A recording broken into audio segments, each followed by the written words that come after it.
જમીન પણ હોવી ગાય પાણી સારું મહેનત કરે રાત દાડો અને અંદરથી પુષ્કળ उत्पादन धीरे धीरे बहुत धनी बनी गया लाखोपति बनी गया उम्र થઈ ગઈ 85 વર્ષ કેટલી એટલે બીજા એના મિત્રો હતા એ કહેવા લાગ્યા અરે ભાઈ હવે તો તું આ બધું છોડ તારી આવે કઈ થોડું આવવાનું મરી જતા પછી થોડો ભાઈ કે આવે જ નહીં કે શું કે રાત દાડો મહેનત કરું છું પહેલા 4 વાગે જાગે મારે તો હારે લઈ જવાનું છે છે ને બધા મિત્રો બધા કહેવા લાગ્યા કે અરે ભાઈ કોઈ નથી સાથે લઈ ગયા અને કોઈની સાથે જશે પણ નહીં પાકો ગયા ને તું પણ જવાનો કે નહીં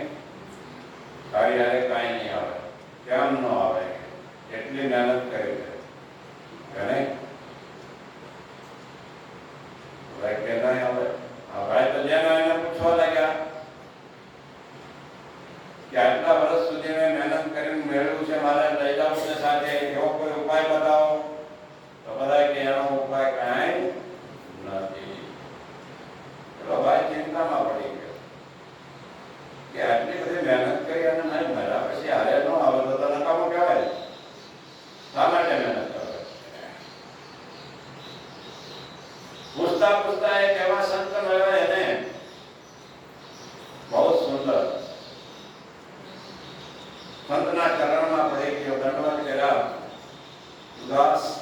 ચહેરો જોયો સંતે કહ્યું કેમ ભાઈ તું આટલો બધો ઉદાસ તારતા બધે બહુ વખાણ થતા હોય છે કે ફલાણા ભાઈ તો બહુ ધની છે સુખી છે અને તું આટલો બધો દુઃખી કેમ કે દુઃખી એટલા માટે છું કે અત્યારે તો સુખી છું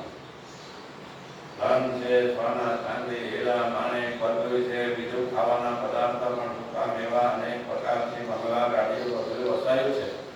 પણ બધા કહે છે કે હવે તો જાદુ જીવી નહીં તારી સાથે કઈ આવશે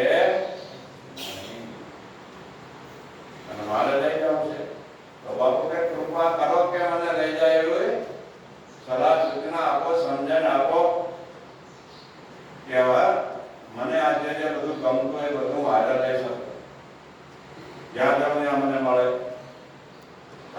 લઈ જવું છે લઈ તો જવું છે પણ બધાય ના પડે કઈ નહીં આવે તમે આ પાડો ના પાડો મોબાઈલમાં શું કહે આવશે એવું તો હું કે છે બધા ના પાડે અરે સંત કે અરે તું ચિંતા છોડે જાય કે હું કે સંત કહે છે ચિંતા છોડી દે હું છાતી ઠોકીને કહું છું તારે લઈ જવું હોય તો તારે આવશે અરે પણ હું કહું એમ કરવું જોશે શું કહે અરે બાપુ જે કોઈ કરું કે આ મેળવવા માટે રાત દાડો બધું કર્યું છે અને આ મારે હારે આવતું હોય તો શું લેવાનો કરવો અવશ્ય કરીશ કે તો બાપુ કે તું તો ખેડૂત સંતા કે હા કે વાવણીનો સમય હારો વરસાદ વરસે અને પછી તું બિયારણ વાય કે ન વાય કે વાવું જ નહીં કે બિયારણ તો વાવું શું છે તો કે વાવવાથી શું લાભ એટલે અરે બાપુ 1 કિલો બાજરી વાવું તો 80 મણ બાજરીનો ઉતારો આવે આજકાલ બિયારણ બહુ સારા આવ્યા ને અરે બાપુ થોડા આંબા વાવું તો હું તો ખાતા ખાતા ધરાઈ જાઉં પણ મારા છોકરાના છોકરા પણ ખાશે આંબો એમનામ રહેશે અને કેરી વાવતી જ રહેશે ગમે તે હું ખેતરની અંદર વાવું છું તો ખેતર છે એ મને શું કરે અને ઘણું આપે છે તો બાપુ કે એ જ વાત છે જેમ તું ખેતરમાં વાવતો અને તે જાજુ ઉત્પાદન લીધું અને બહુ ધની બનો તો એવી રીતે આ તારી પાસે જે છે એને તું દાન કરવા માંડે આ દાન કરી એ જ વાપરવાનું છે શું છે જેમ તું ખેતરમાં જે વાવે છે એ જ થાય છે એ જ તને મળે છે એટલે તારે જે લઈ જવું હોય એને શું કરવાનું દાન કરવાનું કે નહીં કોઈનો ભાર ન રાખે મોરારી આપે વ્યાજ સહેલી થાય એક સામાન્ય બેંકમાં તમે પૈસા મૂકો તો આ મનુષ્ય તમને વ્યાજ સહિત પૈસા પાછા આવે નહીં આપતી તો આપણે ભગવાનની જે બેંક છે, ભગવાનનો જે આ સ્વરાજ્ય છે, ભગવાન જેના શું છે મેનેજર કહો કે એને દેવાવાળા કહો, ઠીક છે? જે આપણે આપશું એને 1000 ગણું કરીને આપે છે. અને તો એ તો કેવી રીતે? તો આપણે જોઈએ છીએ કે એક બાળક હોય એ બાળક કરોડોપતિના ત્યાં જન્મ કે નહીં? એના તમને બોલતા નહીં.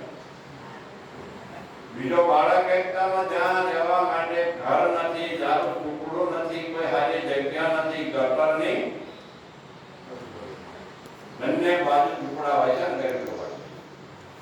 કેવા મચ્છર, કેવી દુર્ગંધ, નહીં ખાવાનું, નહીં કપડા, કે નહીં?